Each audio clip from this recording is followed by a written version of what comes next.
चलिए तो हम लोग ये डिस्कशन कर रहे हैं M1D रिलेटिव मोशन में न्यूमेरिकल सम और कर रहे हैं आज। पहला क्वेश्चन यही है कि lift is moving up with acceleration a। Lift is moving up with acceleration a। A person inside throws a ball upwards with a velocity u। ये पता नहीं क्या related to hand. The boy catches the ball after some time, मतलब ball ऊपर गई और वापस boy के हाथ में आ गई। हालांकि इस बीच बॉय भी एक्सीलरेशन a से ऊपर उठ रहा है। तो तुम्हारा time of flight of ball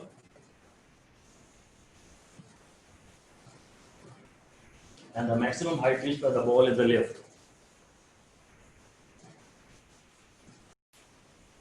okay, देखिए क्या है, लिफ्ट ऊपर जा रही है with an acceleration a। Person lift के अंदर ही खड़ा हुआ है, inside the throws a ball upwards with the velocity u relative to head. The boy catches the ball after some time, ball ऊपर गई और वापस आ गई। Find the time of flight of the ball. तो मुझे यही देखना है कि मैं फॉर्मूला लगाऊंगा कौन सा।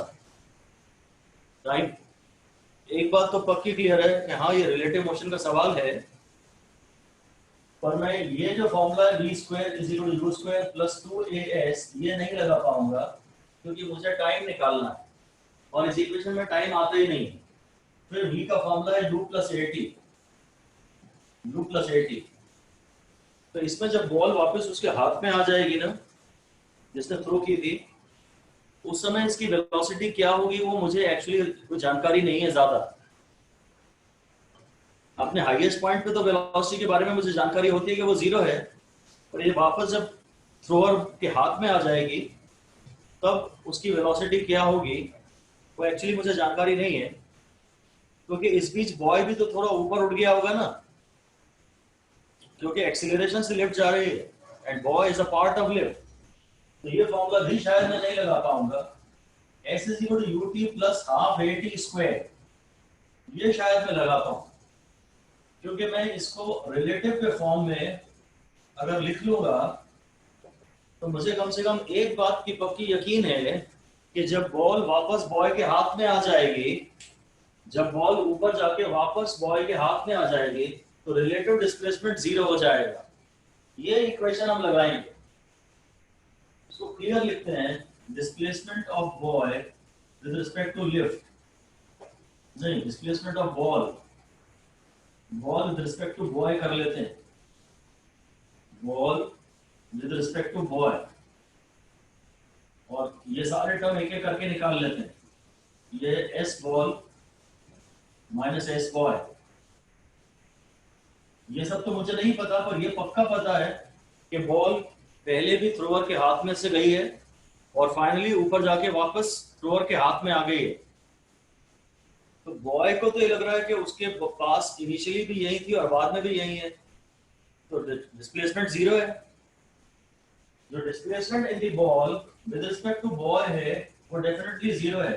अब मैं ये देख रहा हूँ u रिलेटेड, मतलब initial velocity of the ball with respect to boy, तो ये हो जाएगा u ball minus u boy, अगर वेक्टर फॉर्म में बात करूं तो, है ना, u ball minus u boy. और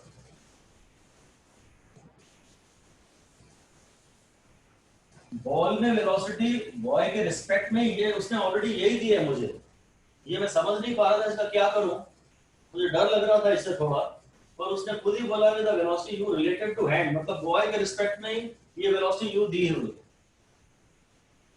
ये अगर बॉय को रेस्ट पे माने, अगर बॉय को रेस्ट पे माने, विद रिस्पेक्ट टू बॉय का यही मतलब होता है as if the boy is at rest, boy rest पे है और उसके रिस्पेक्ट में बॉल u के स्पीड से ऊपर जा रही है, यही उसने मुझे दिया भी हुआ है कि with the velocity u related to hand. तो ये एक टर्म मुझे पता है, मैं इस इक्वेशन में सब कुछ डालने वाला हूं। अब एक्सीलरेशन रिलेटिव निकालना है, यानी acceleration of the ball with respect to boy निकालना है, यानी acceleration of ball minus acceleration of boy निकालना है। यही थोड़ा सा शायद ध्यान देना पड़ेगा। तो बॉल जितनी देर हवा में रहती है ना, उस पर एक फोर्स काम करता है mg, और जब वो हवा में है तो उस पर एक्सीलरेशन एक ही होता है, ये डाउनवर्ड्स। चूंकि बॉल मैंने अपवर्ड्स फेंकी है और सवाल की बात की है, मैं चाहूं तो ये कन्वेंशन मान सकता हूं कि इस सवाल में हर वो चीज जो ऊपर की तरफ डायरेक्टेड है वो पॉजिटिव है, इसलिए मैंने यू बॉल को पॉजिटिव ले लिया था। तो अब ये जो बॉल में एक्सीलरेशन है वो जी है इस डायरेक्शन में, और लिफ्ट में जो एक्सीलरेशन है वो है ए इस डायरेक्शन में। ये लिफ्ट में तो लिफ्ट ऊपर जा रही है, तो वेक्टर की साइन हटाने के लिए मेरे को ये डायरेक्शन डालनी पड़ेगी। तो बॉल का इसको मैंने पॉजिटिव माना है, इसके रिस्पेक्ट में ये है माइनस जी और माइनस, और ये है प्लस ए। अगर मैंने साइन लगा दी ना माइनस और प्लस के, तो मैं ये वेक्टर का साइन हटा दूंगा, तो ओवरऑल एक्सीलरेशन आ जाएगा माइनस इंटू जी प्लस ए। मुझे जो टर्म चाहिए, देखो इस सवाल में हमने u को पॉजिटिव माना है, इस डायरेक्शन में हर चीज को हम पॉजिटिव ले रहे हैं, तो ये डायरेक्शन नेगेटिव है, तो मैंने g को उसके साइन के साथ डाल लिया माइनस। फिर acceleration of ball with respect to boy का मतलब ही होता है acceleration of ball minus acceleration of boy. तो बॉल का एक्सीलरेशन है माइनस जी और बॉय का एक्सीलरेशन है प्लस डायरेक्शन में प्लस है, तो रिलेटिव एक्सीलरेशन का टर्म ये आ गया। अब इस इक्वेशन में मैं ये तीन चीजें डाल रहा हूं इस इक्वेशन में, तो रिलेटिव डिस्प्लेसमेंट है 0, रिलेटिव वेलोसिटी है u प्लस हाफ, और रिलेटिव एक्सीलरेशन है minus g plus a into t square. अब ये हो जाएगा ut is equal to half g plus a into t square. एक टी टी कैंसिल हो जाएगा, तो फाइनली टी आ जाएगा 2u upon g plus a. Finally ये आपका आंसर है 2u अपॉन जी प्लस ए। एक बात ध्यान से समझ लीजिए कि जब बॉल लिफ्ट के अंदर है और उसका लिफ्ट के किसी चीज से कांटेक्ट नहीं है, लिफ्ट के अंदर ये मैं खड़ा हूं और बॉल ये है, तो फिर बॉल पे मेरा या लिफ्ट का कोई असर नहीं, उसमें सिर्फ एक चीज का असर है और वो है ग्रेविटी। अगर बॉल मेरा कोई कांटेक्ट नहीं है, हवा में है, जितनी देर तक बॉल हवा में है, तो भले ही वो वैक्यूम में हो, वो लिफ्ट के अंदर हो, या हवाई जहाज में हो या ट्रेन में हो, जब तक वो हवा में है तो उस पर mg काम कर रहा है और उसके कारण एक्सीलरेशन उसमें g है डाउनवर्ड्स। बॉल का लिफ्ट के अंदर जब वो है तो लिफ्ट के एक्सीलरेशन से कोई लेना देना नहीं होता। एब्सोल्यूट एक्सीलरेशन जो बॉल में है विद रिस्पेक्ट टू ग्राउंड, जमीन के रिस्पेक्ट में, वो g है। इस सवाल में मैं उसे माइनस जी कह रहा हूं, अलग बात है। Absolute acceleration of the ball with respect to ground, हाँ with respect to this observer तो मैं निकाल रहा हूं, जो रिलेटिव एक्सीलरेशन है of the ball with respect to boy वो तो मैंने सवाल में निकाला। उसके तो बड़े मैथमेटिकल स्टेप्स हैं जिनमें हमें दिमाग नहीं लगाना पड़ता। Acceleration of ball minus acceleration of boy, acceleration of ball है माइनस जी, क्योंकि हम इस डायरेक्शन को पॉजिटिव डिफाइन कर चुके हैं, ये है माइनस जी, फिर ये वाला माइनस मैंने यहाँ लगा दिया।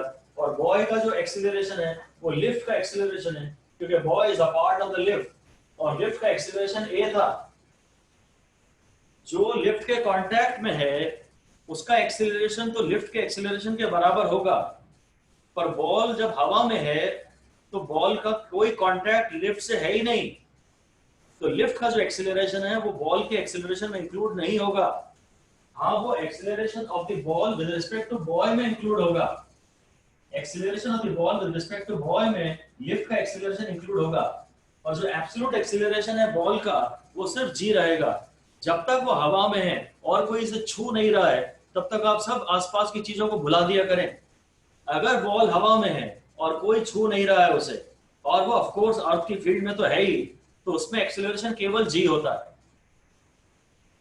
आप ट्रेन के अंदर से एक बॉल छोड़ देंगे ना बाहर, तो भी बॉल में एक्सीलरेशन जी रहेगा, ग्रेविटी के कारण बस। राइट, चलिए अब हम पार्ट बी देख रहे हैं, maximum height reach by the ball in the lift. तो शायद देखते हैं कौन सा फॉर्मूला लगेगा v is equal to u plus a t में तो हाइट का टर्म आता ही नहीं है, ये नहीं लगेगा। x is equal to u t plus half a t square से आ सकता है, पर ये मत मानिए कि आपको पार्ट ए पता है। आप सवाल का सीधे पार्ट टू मानिए आप कर रहे हैं, पार्ट ए अगर आप उसमें डाल दें तो आंसर आपका आ जाएगा, पर मैं इसको इंडिपेंडेंटली करना चाहता हूँ। शायद मुझे ये फॉर्मूला लेना पड़ेगा v square equal to u square plus 2a, और यहाँ मैं v रिलेटिव का square is equal to u relative का square plus 2a relative s relative, इसको यूज करना चाहता हूँ। नाउ v रिलेटिव यानी हाईएस्ट पॉइंट पर ये velocity of final velocity of the ball with respect to ball, of course मैं highest point पे बात कर रहा हूँ, so velocity of the ball minus velocity of boy, तो highest point पे तो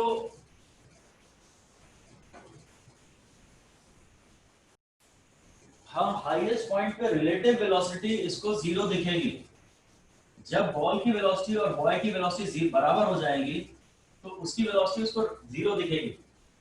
जब रिलेटिव वेलोसिटी जीरो है तो अभी और ऊपर नहीं जा रही है, ठीक है ना। बॉल की थोड़ी अच्छी तगड़ी वेलोसिटी है, ज्यादा वेलोसिटी है बॉय से, पर ग्रेविटी के कारण वो कम हो रही है। इधर बॉय की थोड़ी बढ़ भी रही है। एनीवे हाईएस्ट पॉइंट के लिए तो हम हमेशा चाहे वेलोसिटी हो चाहे रिलेटिव वेलोसिटी हो जीरो ही लिखते हैं। जितनी मेरी वेलोसिटी है उतनी भी बॉल की जब हो जाएगी तो ये मेरे रिस्पेक्ट में बॉल ऊपर नहीं जाएगी। तो हाईएस्ट पॉइंट की जब भी बात करें ना, maximum height and highest point की बात करें तो रिलेटिव वेलोसिटी का टर्म हम जीरो डालने वाले हैं ना। इनिशियल रिलेटिव वेलोसिटी तो यू ही थी, बॉल में थी विद रिस्पेक्ट टू बॉय। अब ए रिलेटिव को एक बार फिर देख लेते हैं। ए बॉय नहीं, बॉल ऊपर गई है, बॉल में विद रिस्पेक्ट टू बॉय, तो मैं इस डायरेक्शन को पॉजिटिव मान चुका हूं, इसलिए ये जी नेगेटिव है और ये लिफ्ट का ए पॉजिटिव है। तो एक्सीलरेशन ऑफ बॉल तो ग्रेविटी के कारण है माइनस जी, और एक्सीलरेशन ऑफ बॉय है प्लस ए, ये प्लस डायरेक्शन में, तो ये तो माइनस जी प्लस ए हो गया। और मुझे एस रिलेटिव ही निकालना है, इसी को मैक्सिमम हाइट कह देंगे। इस इक्वेशन में मैं जीरो स्क्वायर डाल रहा हूं, मैक्सिमम हाइट पे relative velocity zero is equal to u relative, जो कि यू है, फिर प्लस 2 ए रिलेटिव है minus g plus a, into s relative है वही एच मैक्स, यही एच मैक्स है, तो u square upon 2 into g plus a, अब की बार ये एच मैक्स हो गया। लिख दीजिए at the point of maximum height, at the point of maximum height now, at the point of maximum height now, the absolute velocity of the ball is not zero. Absolute velocity of the ball, absolute velocity of the ball मतलब उसका होता है with respect to ground, वो एकदम dead हो गई है और एकदम टोटली स्टॉप पे आ गई है, ऐसा नहीं है। Absolute velocity of the ball with respect to ground zero नहीं है, only the relative velocity of the ball with respect to boy becomes zero. Relative velocity of the ball with respect to boy becomes zero, है ना। इसके बाद ball की velocity और कम होगी, gravity का रिटार्डेशन है, और बॉय की बढ़ेगी, तो इससे अब इनके बीच में डिस्टेंस कम होना शुरू हो जाएगा। तो मैक्सिमम हाइट पे दोनों की वेलोसिटी सेम थी, मैक्सिमम हाइट पे इनकी दोनों की वेलोसिटी सेम थी, रिलेटिव वेलोसिटी जीरो थी। उसके बाद बॉल की कम हो रही है ग्रेविटी के कारण और लिफ्ट की बढ़ रही है एक्सीलरेशन के कारण, अब इनके बीच डिस्टेंस कम होना शुरू हो गया। तो जब इनके बीच में डिस्टेंस मैक्सिमम था तब दोनों की वेलोसिटी सेम थी। ये नेक्स्ट क्वेश्चन है, ball is thrown vertically up, velocity u,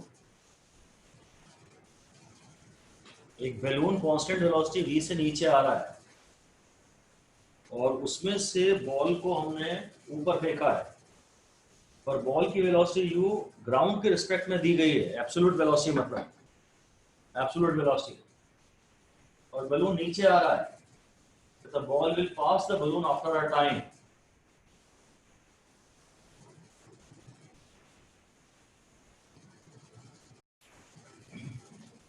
question ये कह रहा है कि ये बैलून है, वेलोसिटी v से कांस्टेंटली नीचे जा रहा है और इसमें से एक ऑब्जेक्ट फेंका मैंने स्पीड u से, ये जो स्पीड है उसने बोला है विद रिस्पेक्ट टू ग्राउंड है, मतलब जैसे आप वेलोसिटी लेते हैं बस पत्थर की velocity, absolute velocity with respect to ground. अब ये जब ये लगातार ये तो नीचे जाता जाएगा, थोड़ी देर बाद बैलून यहाँ होगा, ये यहाँ से इतना नीचे आ जाएगा और पत्थर ऊपर जाएगा और नीचे आएगा। तो वही वो पूछ रहा है कितने टाइम बाद दोनों एक साथ होंगे। The ball will pass by the balloon after a time. Time t में बैलून तो v नीचे आएगा कुछ v के हिसाब से, इसकी वेलोसिटी कांस्टेंट है, बॉल पहले ऊपर जाएगी, ग्रेविटी का रिटार्डेशन है उसमें, कहीं वापस ऐसे इस जर्नी में ये दोनों कभी एक साथ होंगे और शायद अब बॉल की स्पीड तो और बढ़ चुकी होगी, तो बॉल की स्पीड बैलून से ज्यादा होगी यहाँ पर, तो बॉल और ज्यादा तेजी से नीचे गिर जाएगी, इसलिए कह रहा है the ball will pass by the balloon after a time T. ठीक है, इस क्वेश्चन में हुआ तो यही है कि बैलून जब नीचे पहुंच रहा है तो बॉल का ये पाथ है, और रिलेटिव मोशन का मजा तभी है जब आप कुछ इमेजिन ना करें, फिर 2v plus u by 3 independent path imagine ना करें। ऐसा लिख दीजिए, पहले लिख दीजिए, do not try to imagine their individual paths, do not try to imagine their individual paths, and do not try to write the equation of individual displacements, do not try to write the equation of individual displacements, think only in relative terms, सब कुछ relative सोच लीजिए, v relative, u relative, s relative, u और t तो relative होता नहीं है ना, a रिलेटिव, सब सारी रिलेटिव चीजें सोच लीजिए। इसमें हम लोग ध्यान से बस ये सोचेंगे कि इक्वेशन लगेगी कौन सी, v is equal to u plus at। Finally जब बैलून यहाँ है, पहले यहाँ था, अब यहाँ है बैलून और बॉल यहाँ है, तो मैं इनकी वेलोसिटी के बारे में ये नहीं कह सकता कि रिलेटिव वेलोसिटी बाद में इनकी जीरो है, मुझे इसके बारे में मतलब कोई जानकारी नहीं है, मैं ये फॉर्मूला नहीं लगाऊंगा। v square is equal to u square plus 2as में हाँ मैं यहाँ सारे रिलेटिव टर्म यूज करूंगा अगर ये फॉर्मूला यूज किया तो, पर मैं ये फॉर्मूला नहीं यूज करूंगा क्योंकि इसमें टाइम का टर्म आता ही नहीं है। इसका मतलब पक्की बात है कि जरूर मैं फॉर्मूला ये यूज करूंगा, s relative is equal to u relative into time plus half a relative into t square, मुझे फॉर्मूला यही यूज करना होगा। ठीक है, अब हम लोग एक एक करके s रिलेटिव, u रिलेटिव और ये सब सोच लेते हैं। तो फाइनली s रिलेटिव जो है वो शायद जीरो है, क्योंकि initially at the instant when the ball was thrown from the balloon दोनों साथ थे, यहाँ पे बॉल और बैलून साथ थे, और थोड़ी देर बाद भी बॉल और बैलून साथ हैं। तो मेरे बैलून को तो यही लगेगा कि मेरे रिस्पेक्ट में तो डिस्प्लेसमेंट हुआ ही नहीं है, ये दोनों पहले भी साथ थे और बाद में भी साथ थे, इनके बीच में इनिशियली डिस्टेंस जीरो था बॉल और बैलून में, और फाइनली भी जीरो है, तो s रिलेटिव एक्चुअली जीरो है। नाउ u रिलेटिव यानी initial velocity of the ball with respect to balloon, initial velocity of the ball with respect to balloon, और वेक्टोरियली ये u बॉल माइनस ये u balloon है। अब आपकी मर्जी है, आप इस डायरेक्शन को डिफाइन क्लियरली कर दीजिए कि मैं यहाँ सब चीजें पॉजिटिव मान रहा हूँ और ये सारी चीजें इस डायरेक्शन में मैं नेगेटिव मानूंगा। तो जो बॉल की वेलोसिटी है ग्राउंड के रिस्पेक्ट में वो u है, और जो बलून की वेलोसिटी है वो तो खैर हमेशा ही v है, पर बलून की वेलोसिटी माइनस v है। अगर बॉल को मैंने पॉजिटिव मान लिया है तो फिर बलून की वेलोसिटी तो नीचे डायरेक्टेड है, अगर u यहाँ है तो v यहाँ है, और मैंने पॉजिटिव डायरेक्शन इसे डिफाइन किया है, तो अगर मैं इसको साइन दे रहा हूँ तो मैं इसका एरो हटा सकता हूँ, इसको मैं प्लस u लिख रहा हूँ, ये माइनस तो मैं कॉपी करूंगा, पर बलून की वेलोसिटी नेगेटिव है, ये रिलेटिव वेलोसिटी हो गई जो कि u प्लस v है। और जहां तक रिलेटिव एक्सीलरेशन का सवाल है वो है acceleration of ball vector form में माइनस एक्सीलरेशन ऑफ बलून। अब बॉल में एक्सीलरेशन है यहाँ पर, बॉल तो हवा में है, जब भी वो ग्रेविटी में है तो उसमें जी है डाउनवर्ड्स, और आप इस जी को, आप इस डायरेक्शन को नेगेटिव बोलते हैं इस सवाल में। हर सवाल में एक कन्वेंशन अलग होता है, और बलून में तो कोई एक्सीलरेशन है ही नहीं, बलून की तो कांस्टेंट वेलोसिटी है, तो रिलेटिव एक्सीलरेशन की वैल्यू हो गई माइनस जी। अब उस इक्वेशन में मैं सारी चीजें डाल देता हूं।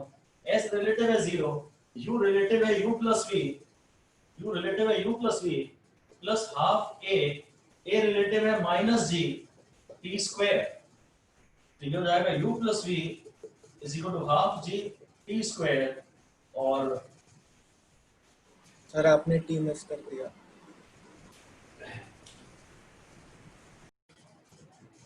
ठीक है, ये है u t plus half g t square. s relative है 0, u रिलेटिव है u प्लस वी, और ये t अक्सर मिस हो जाता है, प्लस हाफ a रिलेटिव है माइनस जी इंटू टी स्क्वायर। और इस तरह से t का फॉर्मूला आ गया 2 into u plus v by g. ये आंसर। हाँ, इसका ठीक एक मेथड ये भी है कि आप एक्सीलरेशन, डिस्प्लेसमेंट जो है बलून में, डिस्प्लेसमेंट है vt टाइम t में, क्योंकि उसकी वेलोसिटी कांस्टेंट है, और बॉल में एक्सीलरेशन है, डिस्प्लेसमेंट की इक्वेशन आएगी h is equal to minus ut plus half gt square displacement. तो आप दोनों के डिस्प्लेसमेंट इक्वेट कर सकते हैं कि टाइम t में बलून में जो डिस्प्लेसमेंट है और जो बॉल में डिस्प्लेसमेंट है वो इक्वेट कर सकते हैं, उससे आपका आंसर आ जाएगा। पर हम चाहते हैं कि आप ऐसा ना करें, आप इस सवाल को इंडिविजुअल डिस्प्लेसमेंट्स की इक्वेशंस ना सोचें, इंडिविजुअल मोशन को इमेजिन ना करें प्लीज, डायरेक्ट रिलेटिव मोशन को ही सोचें केवल।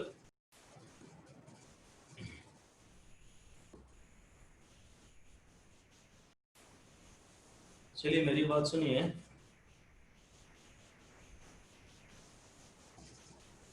इसमें कह रहा है 120 मीटर लॉन्ग ट्रेन है, is moving in a direction with the speed of 20 meter per second. Another train 130 meter long is moving in opposite direction with the speed of 30 meter per second. Second train will cross the first train.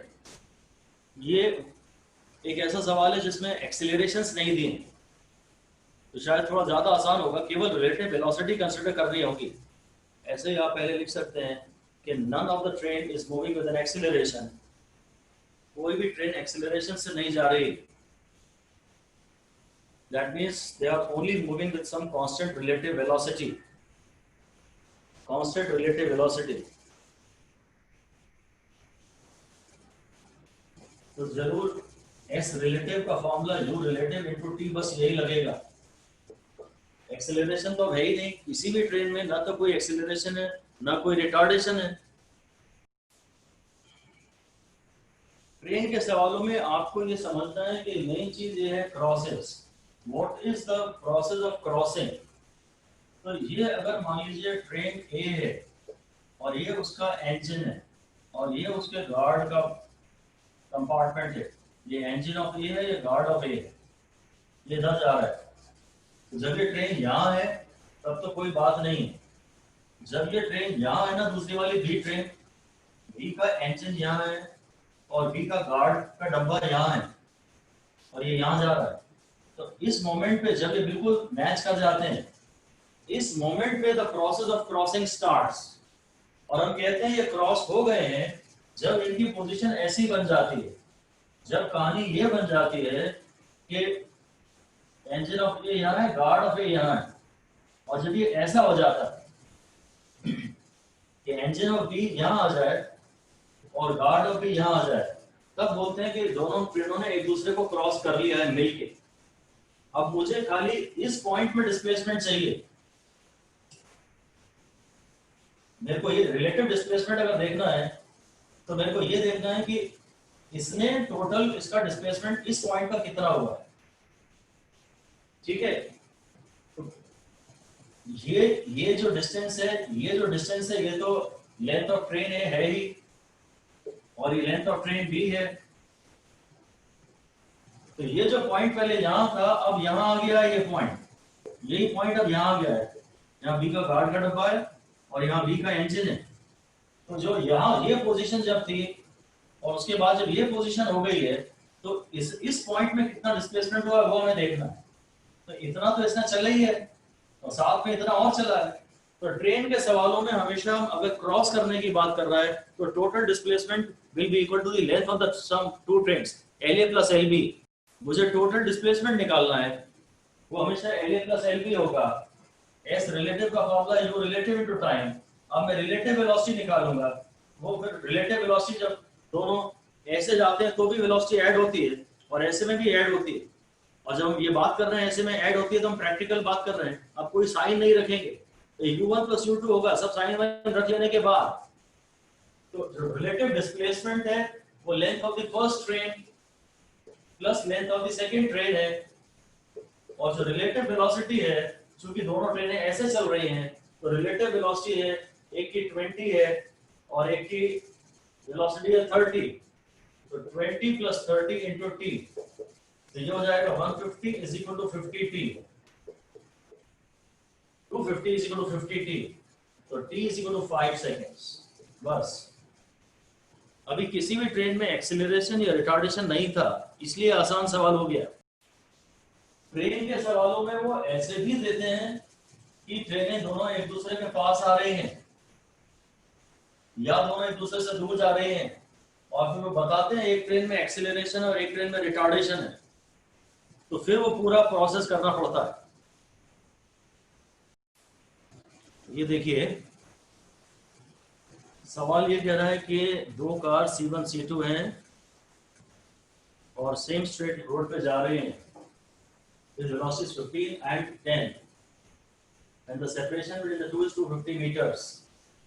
C2 starts accelerating to avoid collision। इसका मतलब शायद ये रहा होगा, शायद position ये रही होगी कि ये C1 है और ये 250 मीटर है और ये C2। अच्छा किसी भी गाड़ी की इसने लेंथ तो दी नहीं है ना, तो मतलब उसकी लेंथ निगलेक्ट करनी है आपको। जो टोटल डिस्प्लेसमेंट है वो आपको 250 ही लेना है। किसी भी बॉडी की जब लेंथ नहीं दी है मतलब आप उसे इग्नोर करो, ठीक है। अच्छा इसकी स्पीड है with velocity C1 and C2 are moving a straight road with velocities 15 and 10 meter per second। तो ये शायद 15 से चल रही है ना, और ये 10 से चल रही है। तो इसने रियर व्यू मिरर में देखा और पीछे तेजी से गाड़ी आती हुई देखी, तो हाँ ये एक्सीलरेट करेगा, नहीं एक्सीलरेट करेगा तो दोनों में टक्कर हो जाएगी। तो हमारा कहना है दोनों कहीं यहाँ जाके मान लीजिए यहाँ C1 C2 फाइनली मिल जाते हैं, तब जब इसने एक्सीलरेट कर लिया है तो ये अगर मिल जाते हैं तो इनमें टक्कर हो जाएगी। तो जस्ट उसने पूछा what is the minimum acceleration to avoid collision. तो 250 मीटर का रिलेटिव सेपरेशन मेकअप करते करते इन दोनों की रिलेटिव वेलोसिटी जीरो हो जाए। देखो एक बात ध्यान से समझ लो, कॉलिजन अवॉइड करने की शर्त ये नहीं है कि इसकी वेलोसिटी जीरो हो जाए। आप ये मत कहना कि इतनी तेज ब्रेक मारो कि इसकी वेलोसिटी जीरो हो जाए। जब सड़क पे आप गाड़ी चलाते हो तो ये शायद कभी नहीं करते कि वेलोसिटी अपनी जीरो ही कर लेते हो, आप इसकी अपनी वेलोसिटी इसके बराबर कर लो। अगर आपने जीरो कर दी वेलोसिटी सड़क पे तो पीछे वाला आपको उड़ा देगा। आप इस तरह से अंडरस्टैंड करते हो, मैनेवर करते हो अपनी गाड़ी को कि relative separation zero, relative velocity zero हो जाए। जब तक इसकी वेलोसिटी ज्यादा बनी रहेगी तब तक टक्कर का खतरा बना रहेगा। तो अगर आपको टक्कर अवॉइड करनी है तो इतने डिस्प्लेसमेंट में इसकी भी वेलोसिटी 10 हो जाए। इस तरह से या तो इस पर ब्रेक्स लगाएं कि इसकी वेलोसिटी घट के 10 हो जाए, या ये एक्सीलरेट करे और इसकी वेलोसिटी बढ़ के 15 हो जाए। जब इसकी भी 15 हो जाएगी और इसकी भी 15 हो जाएगी, अगर इन दोनों में 1 मिलीमीटर का डिस्प्लेसमेंट बचा है और तब उस दोनों की स्पीड 15 हो गई है, दोनों की स्पीड 15 हो गई है, तो अब तो टक्कर होने का कोई चांस ही नहीं है। तो टक्कर अवॉइड करने की सबसे पहले ये शर्त लिख दीजिए, to avoid collision it is not correct to think that velocity of one of the bodies should become zero। Collision avoid करने के लिए ये सोचना ठीक नहीं है प्रैक्टिकली कि किसी एक बॉडी की वेलोसिटी जीरो हो जाए। अगर ये रुकी जाए तो टक्कर नहीं होगी, पर टक्कर नहीं होने की ज्यादा बेटर सिचुएशन ये है कि दोनों की स्पीड सेम हो जाए, या तो 15 घट के 10 हो जाए या 10 बढ़ के 15 हो जाए। इससे पहले भी ये टकराएं, जस्ट इससे पहले भी ये टकराएं, इनमें रिलेटिव वेलोसिटी इनकी जीरो बचे। ऐसा लिख दीजिए, when the relative displacement is equal to initial separation, the relative velocity should become zero.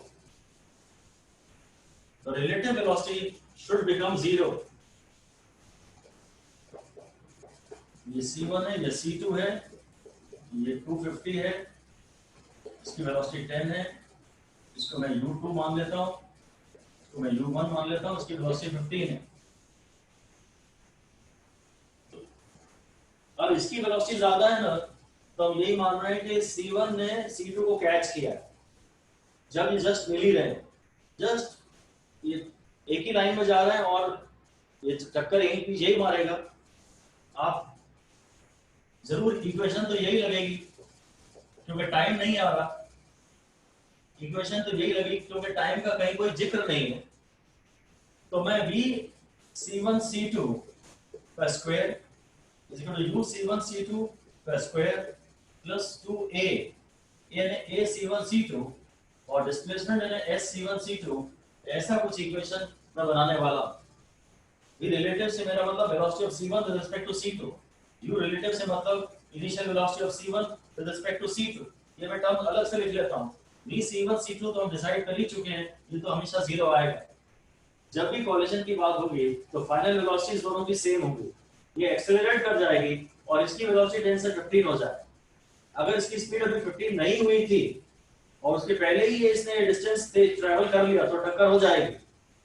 Finally just in time, just while making up the relative separation as zero, इस displacement को cover करने के just process में इसकी velocity 15 हो जाए तो टक्कर नहीं होगी। अब u c1 c2 देखता हूं तो वो है actually velocity of u c1 minus velocity of c2 ये। और अगर मैंने इनको इनके साइन के साथ डाल दिया तो इनका वेक्टर सेंस हटा दूंगा। u c1 का जो मैग्नीट्यूड है वो है 15 और इसी डायरेक्शन में मैं चीजों को पॉजिटिव ले रहा हूं। ये माइनस तो मैंने लगाया और ये इसी डायरेक्शन में है 10 पॉजिटिव डायरेक्शन में, तो इनिशियल रिलेटिव वेलोसिटी है 5। जहां तक acceleration of c1 with c2 का सवाल है तो vector ac1 minus vector ac2, c1 में तो कोई एक्सीलरेशन है नहीं, इसने एक्सीलरेट किया है और इसका एक्सीलरेशन सपोज प्लस a है, यही है, तो ये हो जाएगा माइनस a ओवरऑल। और displacement of c1 with respect to c2 ये तो मैं 250 मान ही रहा हूं। मैं इसमें मान रहा हूं कि c2 रेस्ट पे है और c1 में चला है ये सेपरेशन इनके बीच में। Displacement of c1 with respect to c2, तो अब c2 को आप रेस्ट पे मान लीजिए और मान लीजिए कि c1 c2 की तरफ गया है, इसलिए मैंने सारे टर्म c1 c2 वाले लिखे हैं। ऐसा लिख दीजिए कि we should assume c2 to be at rest with respect to C1, C1 के रिस्पेक्ट में C2 रेस्ट पे है and C1 has traveled the entire distance between them, और इनके बीच में जो भी डिस्टेंस चला है वो C1 चला है, इसलिए मैंने सारी इक्वेशन C1 C2 के टर्म्स में लिखी थी। तो S C1 C2 मेरा 250 आ गया। अब मेरी इक्वेशन यहाँ ये बन जाएगी, v स्क्वायर है 0, u स्क्वायर है 5 प्लस 2 a है ये माइनस a और s है 250 ये, तो 25 is equal to 2 into a into 250, तो 1 is equal to 2 into a into 10, तो a इज इक्वल टू 1/20। अब ये सारी चीजें मीटर पर सेकेंड स्क्वायर में है, तो ये 100/20 सेंटीमीटर पर सेकेंड स्क्वायर में है, इसलिए ये 5 सेंटीमीटर पर सेकेंड स्क्वायर इसका फाइनल आंसर है।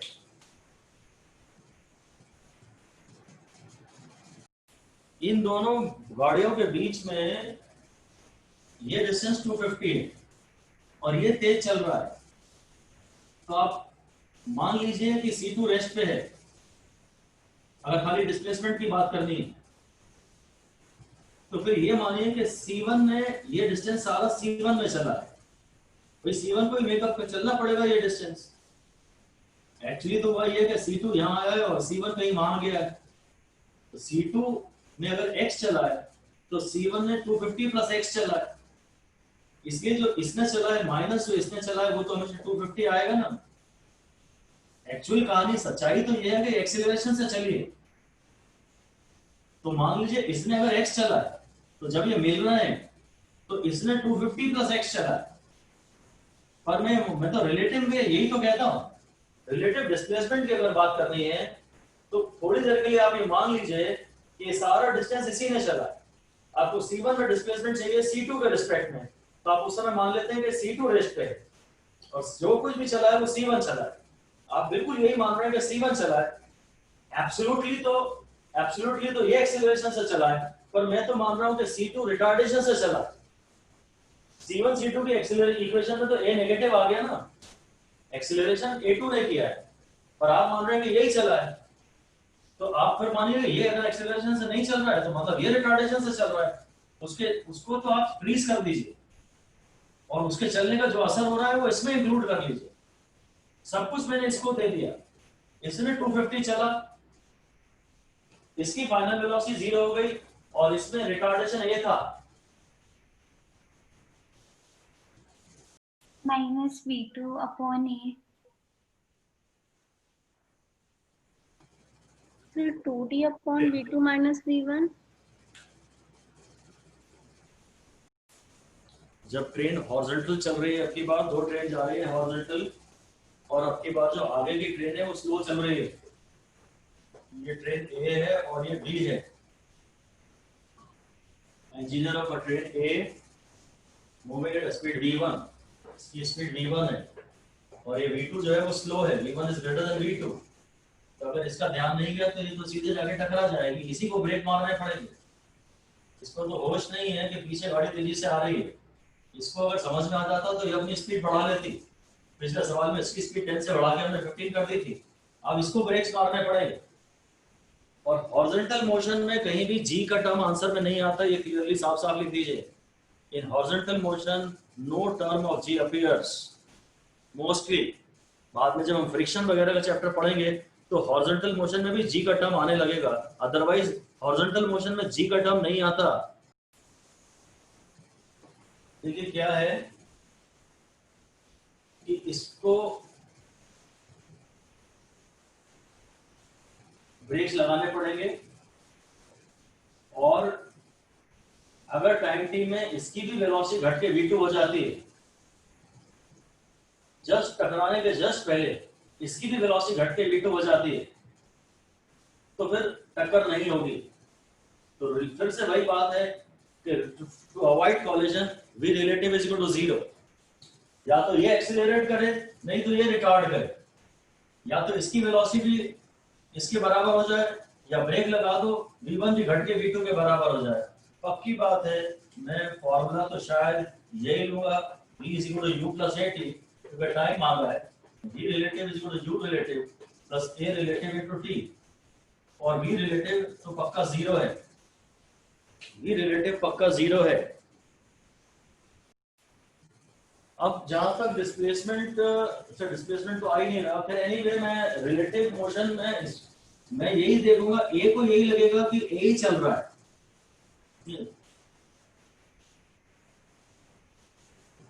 यार यहाँ मैं कुछ भी कर सकता हूँ, मतलब मैं ये सोचने की कोशिश कर रहा था मैं velocity of A with respect to B लिखूं कि B with respect to A करूं, कुछ भी कर लेता हूँ, क्योंकि जो मैं यही करूंगा वो भी जो यू के लिए करूंगा वही ए के लिए करूंगा।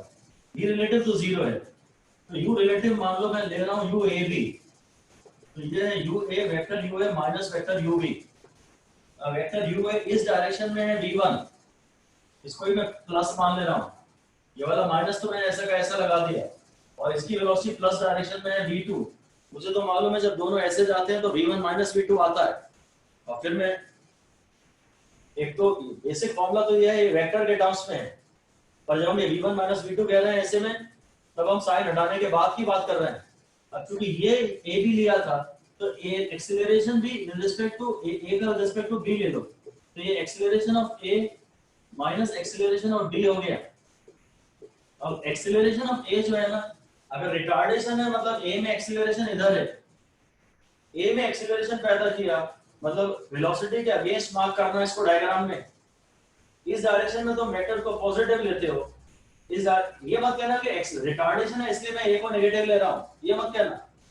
इस डायरेक्शन में मैं वेलोसिटी को पॉजिटिव ले चुका हूं, और रिटार्डेशन का मतलब ये है कि जो एक्सीलरेशन है वो वेलोसिटी के अगेंस्ट है, इधर मैं इसको नेगेटिव लूंगा तो a में एक्सीलरेशन है माइनस a, और b में तो वो तो कांस्टेंट वेलोसिटी से चल रही है, b में तो कोई एक्सीलरेशन है ही नहीं। अब मेरे पास दोनों चीजें डिसाइड हो चुकी हैं, तीनों चीजें डिसाइड हो चुकी हैं, यहां डाल देता हूं। v रिलेटिव है 0, u रिलेटिव है v1 minus v2, v1 minus v2, plus a relative है माइनस a इंटू t, इससे v1 minus v2 is equal to at आ गया, और इससे t आ गया v1 minus v2 bye a। बस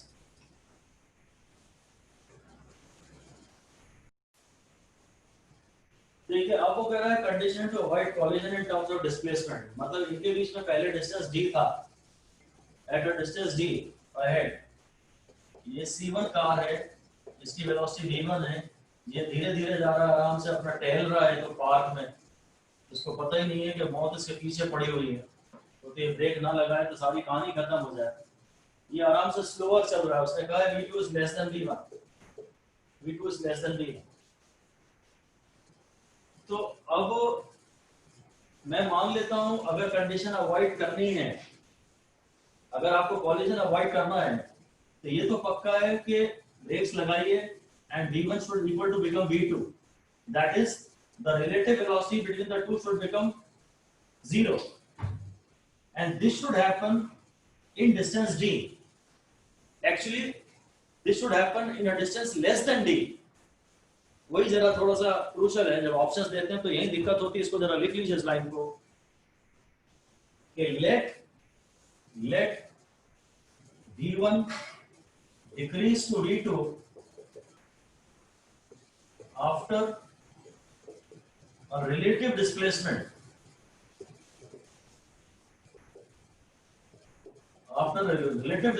of s,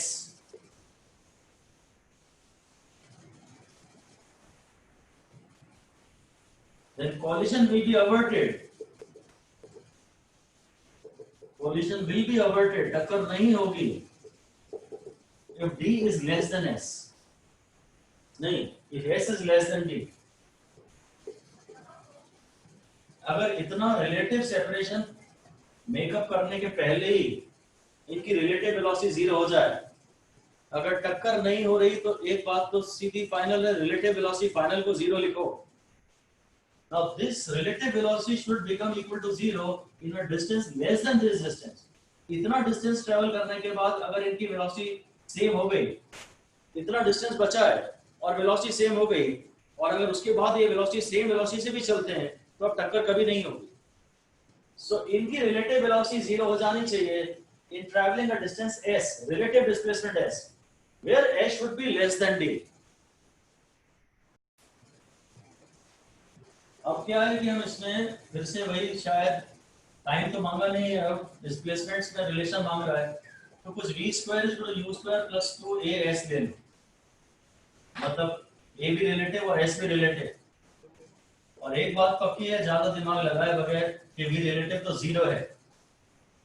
now u relative में मैं u c1 c2 ले लेता हूं, ये c1 है और ये c2 है, तो ये हो जाएगा uc1 माइनस uc2।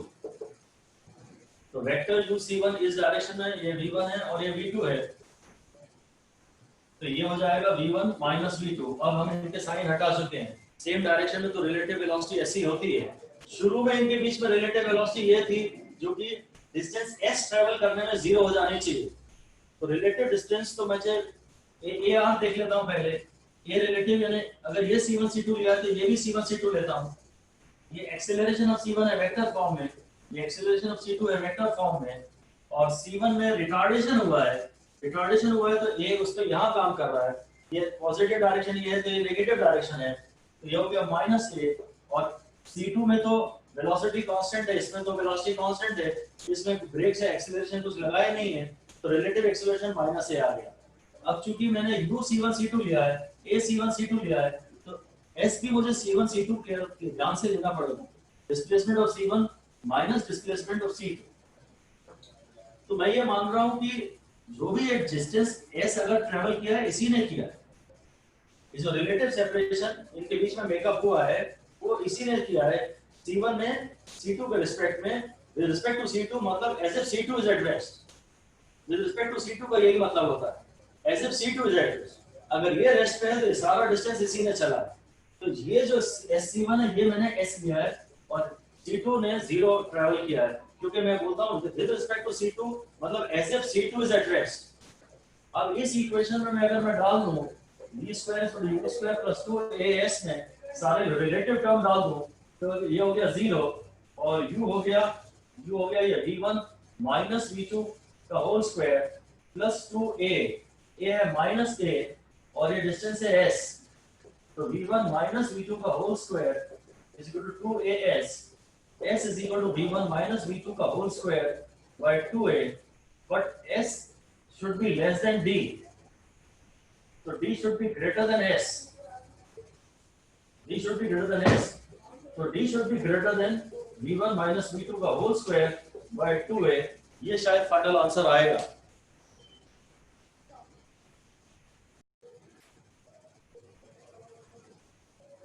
c1 ये डिस्टेंस जो है हम लिख रहे हैं s c1 c2, मतलब मान रहे हैं c1 चल रहा है c2 के रिस्पेक्ट में, displacement in c1 with respect to c2, with respect to c2 मतलब as if c2 is at rest.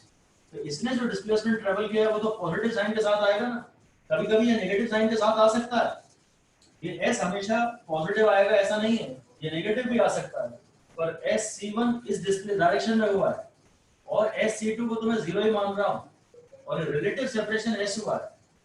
अब अगर d डिस्टेंस इनके बीच में था, s कम है, इतना डिस्टेंस था, इतना पूरा डिस्टेंस के पहले ही अगर इनकी रिलेटिव वेलोसिटी 0 हो जाए तो टक्कर नहीं होगी, तो s should be less than d, s should be less than d, so d should be greater than s, तो d should be greater than this much। तो वो लेस देन और ग्रेटर देन के दोनों के ऑप्शन देते हैं और उसमें थोड़ी दिक्कत आ जाती है।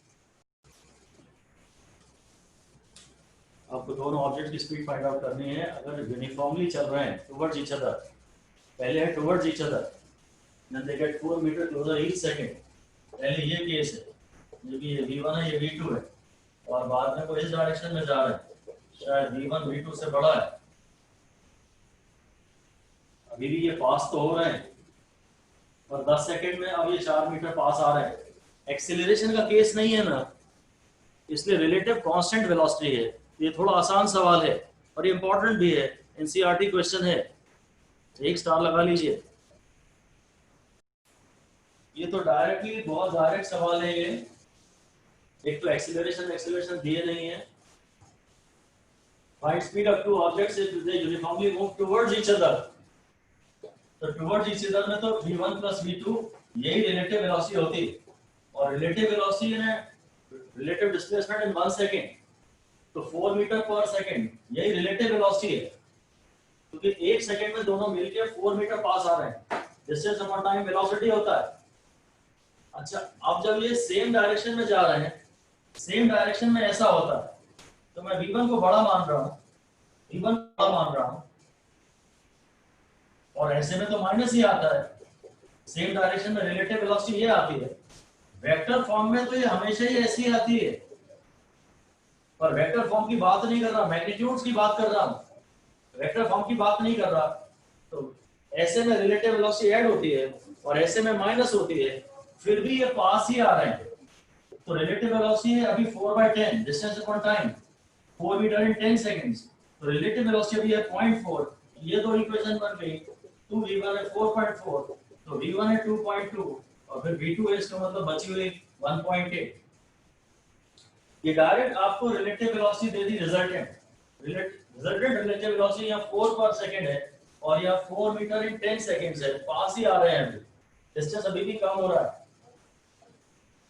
तो रिलेटिव वेलोसिटी अभी 4/10 और ऐसे में v1 प्लस v2 होती है और ऐसे में v1 माइनस v2 होती है। और अगर पास आ रहे हैं तो मतलब v1 बड़ा है, जो पीछे से आ रहा है वो बड़ा है।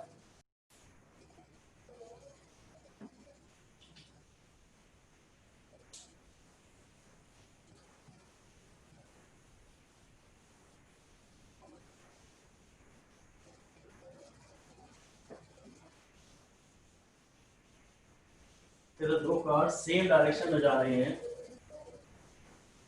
और दोनों की स्पीड इतनी है 30 और इनके बीच में डिस्टेंस है 5 किलोमीटर। तो ये मान लेता हूँ ए है और ये बी है, इसकी स्पीड भी 30 है और इसकी स्पीड भी 30 है, सब किलोमीटर पर आवर में है और इनके बीच में डिस्टेंस है 5 किलोमीटर। इधर से एक कार आ रही है सी और ये वीसी से यहाँ जा रही है 75 kmph। बात कर रहा हूँ, ध्यान से देखो। ए की स्पीड 30 है, बी की स्पीड 30 है, दोनों सेम डायरेक्शन में जा रहे हैं। Find the speed of another car moving in opposite direction. See मैंने ऑपोजिट डायरेक्शन में ले ली। If it meets these two cars at interval of 4 minute, मतलब इसको मिलने के 4 मिनट बाद ये ए को क्रॉस हो रही है, ये भी चलता रहेगी, ये भी चलती रहेगी। बी को जब क्रॉस हुआ उसके 4 मिनट बाद ये गाड़ी ए को क्रॉस हो रही है, मतलब सी ने जो रिलेटिव सेपरेशन ट्रेवल किया है 4 मिनट्स में वो 5 किलोमीटर का किया। इसको तो भूल ही जाओ। सी और ए में रिलेटिव वेलोसिटी, सी और ए में रिलेटिव मोशन देखना है बस, ऐसा लिख दीजिए we are observing, we are discussing relative motion, we are discussing relative motion between C and A. We are discussing relative motion between C and A. B तो cross करके चली ही गई, तो relative displacement between them is 5. थोड़ा इसने चला, थोड़ा इसने चला, दोनों में मिलके जो डिस्प्लेसमेंट तय किया वो है 5। दोनों में मिलके जो डिस्प्लेसमेंट तय किया वो है 5। और ज्यादा तो दिमाग लगाना है नहीं क्योंकि साइन वाइन ज्यादा महत्वपूर्ण है नहीं, क्योंकि किसी का भी कोई एक्सेलरेशन तो दिया नहीं है। अब relative displacement is equal to relative velocity to time, बस यही करूंगा। इन दोनों में रिलेटिव डिस्प्लेसमेंट है 5, जरा यूनिट पे ध्यान दे लूं। रिलेटिव वेलोसिटी है 30 प्लस vc, ये तो प्लस होती है, ऐसे में तो प्लस होती है, ये दोनों ऐसे आ रहे हैं, ये यहाँ जा रही है, यहाँ जा रही है, इनके मैग्नीट्यूड ऐड हो जाते हैं। और टाइम है 4 मिनट है, 4/60 4 मिनट है, इसे आवर में डाल दो, वो टाइम को मैं आवर्स में डाल देता हूं। ये किलोमीटर में है, ये आवर्स में है और ये सब किलोमीटर पर आवर में है। तो ये 1/15 हो गया, 1/15 हो गया। बस यहीं से 75 30 प्लस vc और vc is equal to 75 minus 30 and this is equal to 45 kmph is the answer. अब क्या निकालना है इसमें? Find the minimum time after which they will meet.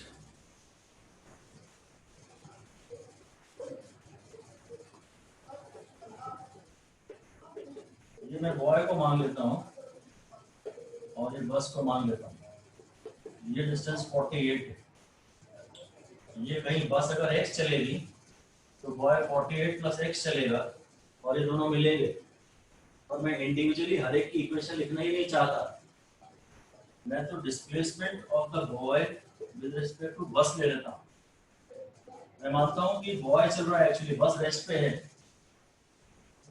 तो u रिलेटिव इनटू t में भी velocity of boy with respect to bus into t plus half a relative, यानी acceleration of boy with respect to bus into t square, ये equation बनेगी।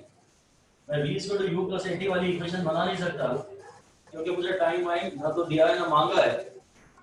अच्छा minimum time ही मांगा है वैसे तो, सॉरी, पर फाइनल वेलोसिटीज की मेरे पास कोई जानकारी नहीं है। ऐसा नहीं है कि जब ये टच करते हैं एक दूसरे को मिलते हैं तब इनकी फाइनल वेलोसिटी 0 होती है, सेम होती है, ऐसा नहीं है। फाइनल वेलोसिटी के बारे में मेरे पास कोई जानकारी नहीं है, इसलिए मैं ये फॉर्मूला नहीं ले सकता और इसीलिए मैं ये वाला भी नहीं ले सकता ऐसा। तो जब कॉलिजन वाली बात होती है कि they want to avoid collision तो दोनों की वेलोसिटी सेम होनी चाहिए, वरना फाइनल वेलोसिटी कभी भी दोनों की सेम नहीं ले सकते जब वो क्रॉस कर रहे हैं। जब ये क्रॉस कर रहे हैं तो क्या पता किसकी स्पीड ज्यादा है। इस सवाल की सॉल्यूशन में हम देखेंगे। अब जब ये क्रॉस कर रहे हैं ना तो इस समय बस की स्पीड कम मिलेगी, बॉय की ज्यादा मिलेगी और बॉय आगे निकल जाएगा। बॉय विल ओवरटेक द बस।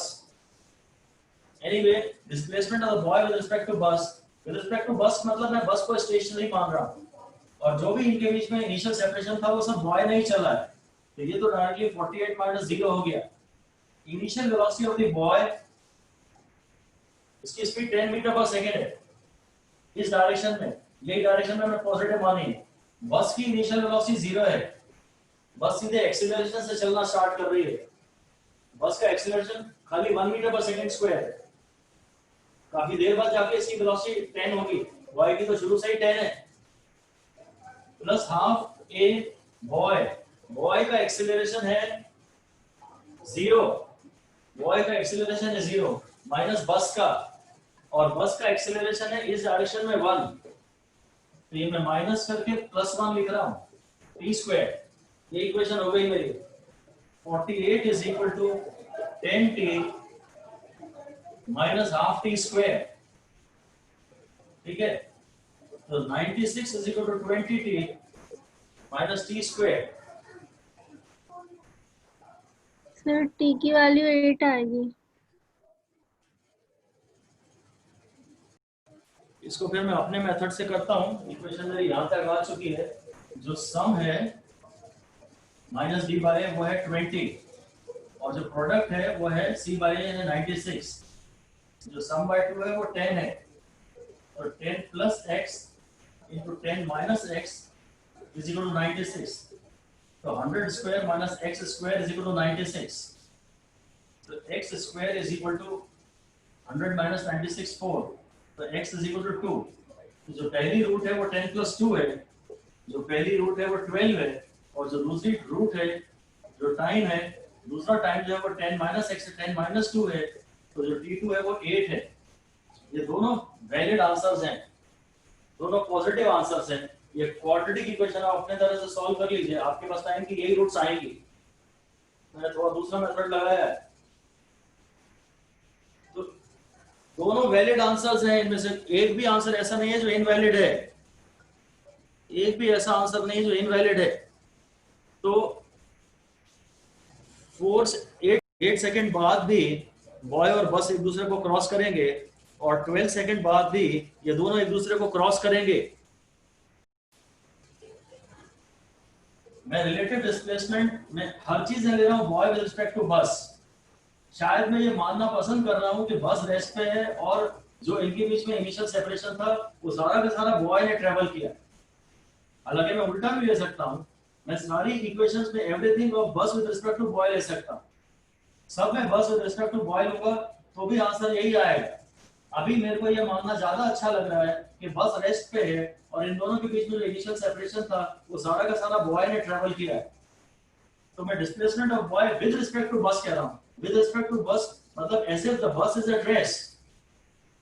तो फिर ये जो भी सेपरेशन हुआ है वो सब बॉय ने ट्रेवल किया है और बॉय इसी पॉजिटिव डायरेक्शन में चला है, तो ये प्लस 48 आया।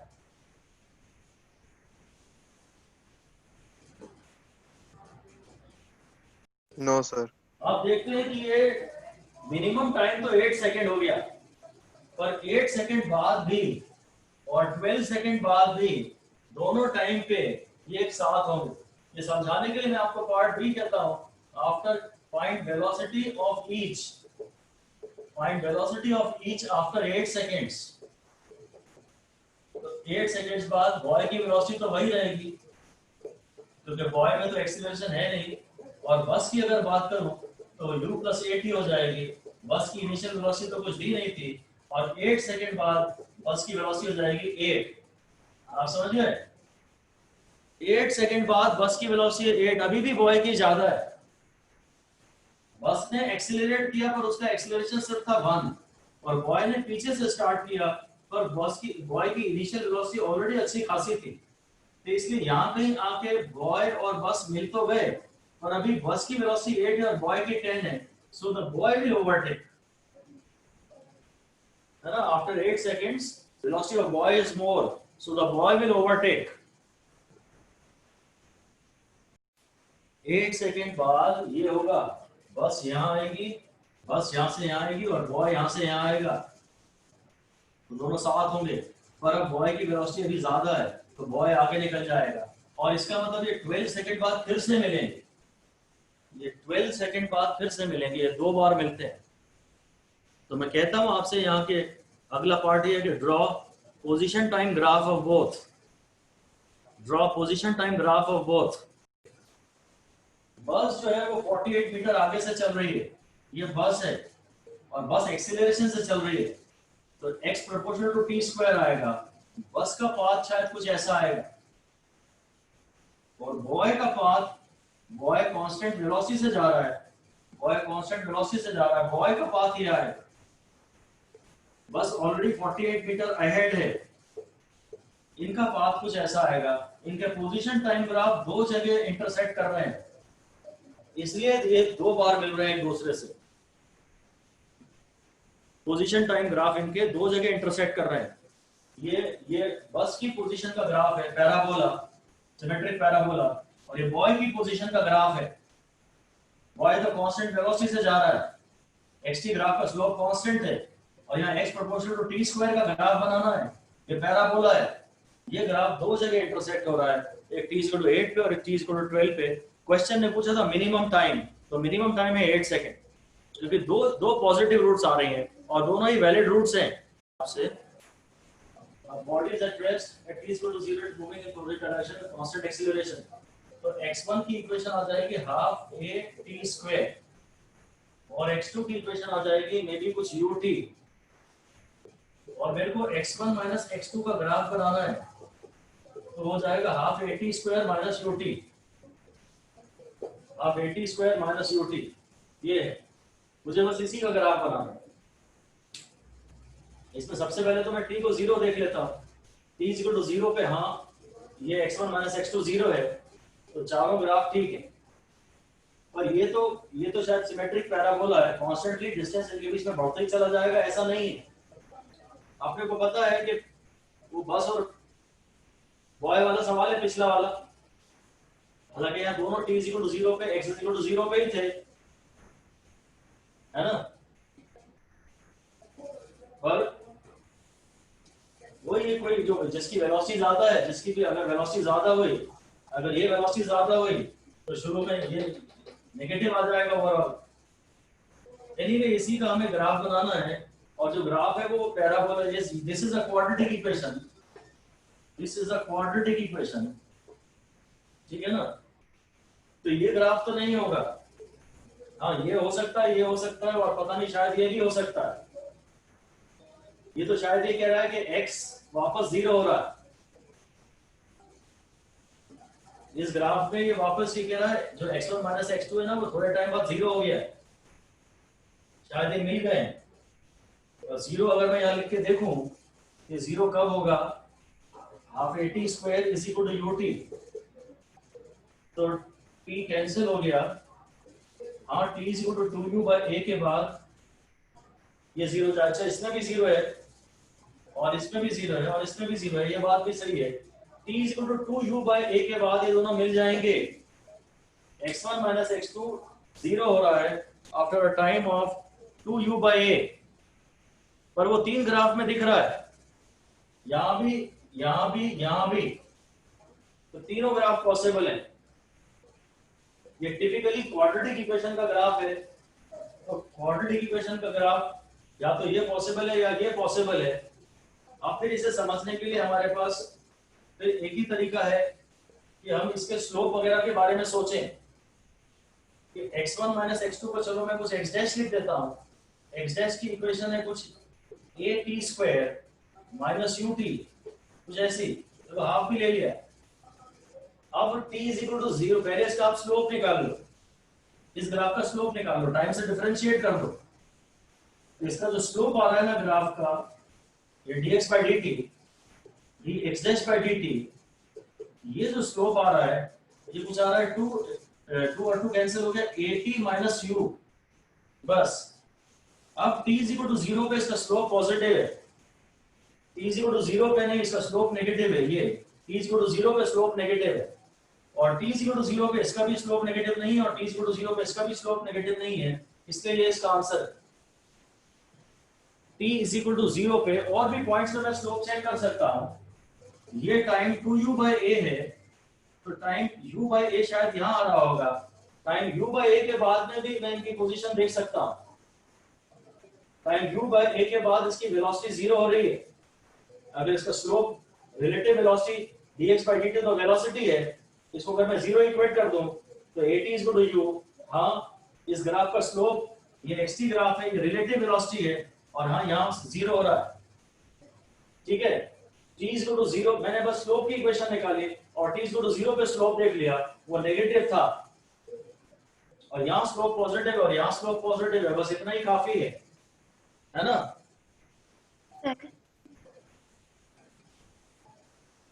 सर देख लीजिए, those two stones are thrown up simultaneously from the top of a tower 240 meter high. एक की इनिशियल स्पीड 10 मीटर पर सेकंड है और एक की 40 मीटर पर सेकंड है, और relative position of second body with respect to first आपको बतानी है। तो वही है, x1 की इक्वेशन निकालिए, x2 की इक्वेशन निकालिए, और सवाल में उसने 8 सेकंड और 12 सेकंड बार-बार दिया है, इसका मतलब जरूर शायद एक बॉडी को नीचे आने में 8 सेकंड लग रहे होंगे और दूसरी बॉडी को नीचे आने में 12 सेकंड लग रहे होंगे। ऐसा डायरेक्ट लिख दीजिए आप। मैं पहली बॉडी के डिस्प्लेसमेंट की इक्वेशन बनाता हूं, मेरे हिसाब से ग्रेविटी का केस सी है, क्योंकि बॉडी ऊपर जा रही है, तो 240 इज इक्वल टू माइनस एक की स्पीड है 10t प्लस 5t स्क्वायर, इससे जो t आ जाएगा ना वो आ जाएगा 8 सेकंड, और ऐसे दूसरी जो इक्वेशन है वो आएगा 240 is equal to minus 40t plus 5t square, इससे जो t आ जाएगा वो आएगा 12 सेकंड। तो अगर उन्होंने चारों ऑप्शन में 8 और 12 दिए हैं तो शायद आप बिना कैलकुलेशन के भी ये मेक आउट कर सकते हैं कि जरूर पहली बॉडी को 8 सेकंड लग रहे होंगे और दूसरी बॉडी को 12 सेकंड लगेंगे। जिसको ज्यादा वेलोसिटी से फेंकोगे ना वो ज्यादा ऊपर जाएगी और उससे वापस आने में ज्यादा टाइम लग जाएगा। तो एक 8 सेकंड्स के लिए 8 सेकंड के लिए तो दोनों मोशन में है, और बाद में और 4 सेकंड तक सिर्फ सेकंड बॉडी मोशन में है, ऐसे लिख दीजिए।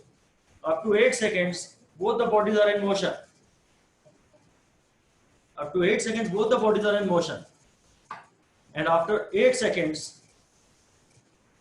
only the second body is in motion between 8 second and 12 second, 8 second और 12 second के बीच में सिर्फ second body motion में है, और मेरे को फिर x2 माइनस x1 की इक्वेशन लिखनी चाहिए ना।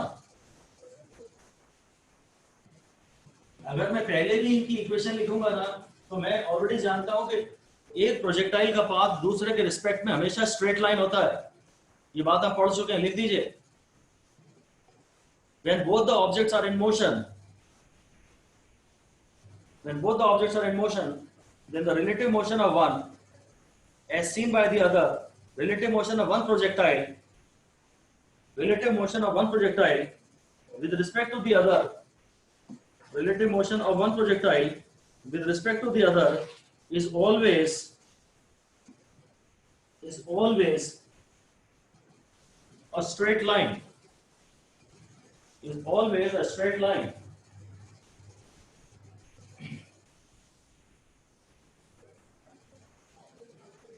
इनके अगर मैं जनरल इक्वेशंस लिखता हूं ना, x1 की minus 10t plus 5t square और x2 की minus 40t plus 5t square, और मैं x2 माइनस x1 निकाल लेता हूं अप टू 8 सेकेंड्स, तो ये टर्म कैंसिल हो जाएगा, तो ये कुछ आएगा minus 30t,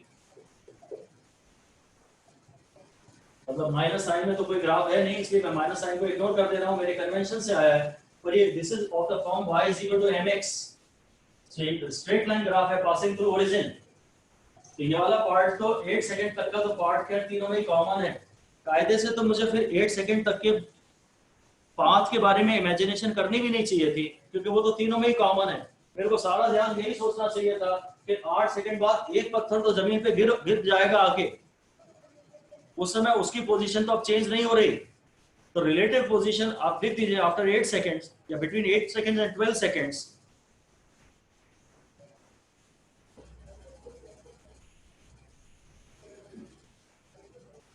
The graph will be same as that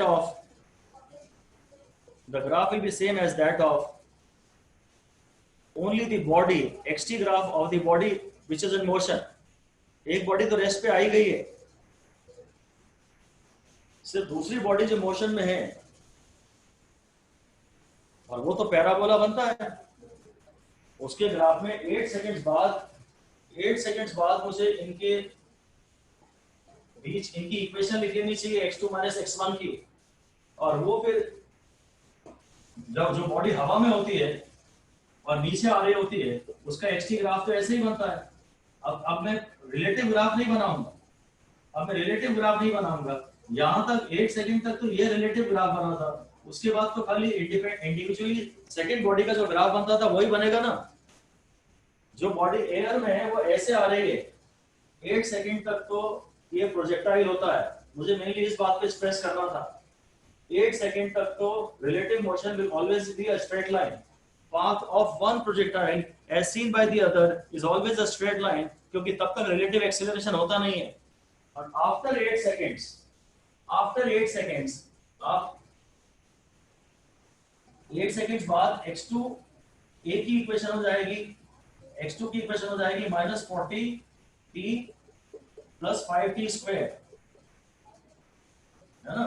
और x1 तो अब फिक्स्ड हो गया अपना 240 पे, तो आप x2 माइनस x1 की एक इक्वेशन निकाल लीजिए, -40t plus 5t square plus ये कोई कांस्टेंट टर्म हो गया -240 कांस्टेंट टर्म हो गया, इसका ग्राफ बनाना है आपको। तो ये तो आप जानते हैं एसेंशियली क्वाड्रेटिक इक्वेशन है और ये पैराबोला है। एक पार्टिकल को जो पाथ होता है उसी की रिमेनिंग जर्नी अब आपको यहाँ दिखानी है। ये जर्नी जो थी उसकी रिमेनिंग जर्नी दिखानी है। 8 सेकंड्स तक तो आपको दिखेगा रिलेटिव मोशन, और उसके बाद ये तो रेस्ट पे आ जाएगा, तो ये खाली जो रिलेटिव जो दूसरा मोशन है सिर्फ वही आपको दिखेगा, इसलिए आंसर हुआ 1। ओके, तो रिलेटिव मोशन में इतने ही सवाल पर्याप्त हैं।